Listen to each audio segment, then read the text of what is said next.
నమస్కారం, చరణ్ టీవీకి స్వాగతం. అందరి జాతకాలు బయటపెడతా రైస్ మిల్లు యజమాని నోముల పాండురంగం. సివిల్ సప్లై అధికారుల కిరాతకం. 30 ఏళ్లుగా నిలుపుకున్న ఇజ్జత్ పోయింది.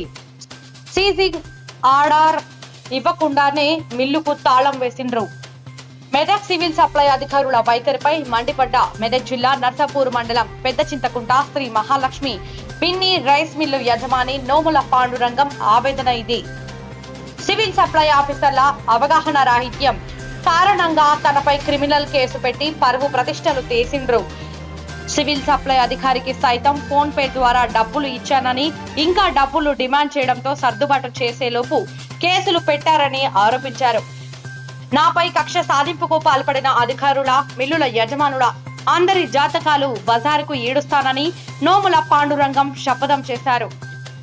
అందరూ దొంగలే, ఎవరు శుద్ధపూసలు కారు అంటూ తీవ్ర స్వరంతో ఆవేదన వెళ్లగక్కారు.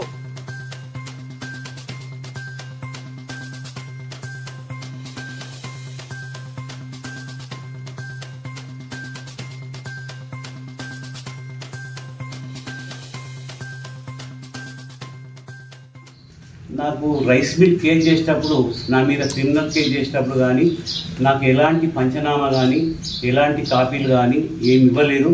అలాంటి పంచనామా చేయకుండా నా మిల్లు కేసు చేయొద్దు. మరి మీరు ఎట్లా చేసారో నాకేం తెలియదు. నేను కోర్టునైతే ఆశ్రయించిన.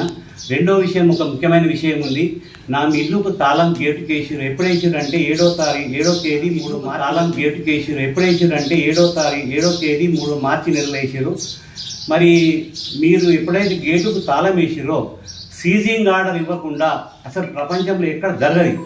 కాబట్టి నాకు సీజింగ్ ఆర్డర్ ఇవ్వలేదు. మీరు ఏ అధికారంతో మీరు వేసారో నాకు చెప్పాలి. సీజింగ్ ఆర్డర్ ఇవ్వకుండా ప్రారంభించారు కాబట్టి అది మీరు గమనించాలి. సీజింగ్ లేకపోతే సీజింగ్ ఆర్డర్ ఇవ్వండి, ఇప్పటికైనా పర్వాలేదు. సీజింగ్ ఆర్డర్ ఇస్తే నేను కోర్టుకు వెళ్ళి నేను దాన్ని ఎట్లా ఓపెన్ చేసుకోవాలో చేసుకుంటా. నాకు జరిగిన అన్యాయాన్ని భర్తీ చేసుకుంటా. నాకు ఆర్థిక అన్యాయం జరిగింది, తర్వాత మానసికంగా బాగా శోభపడ్డా. కాబట్టి మిమ్మల్ని మరీ వేడుకుంటున్నా, దయచేసి గమనించగలరు.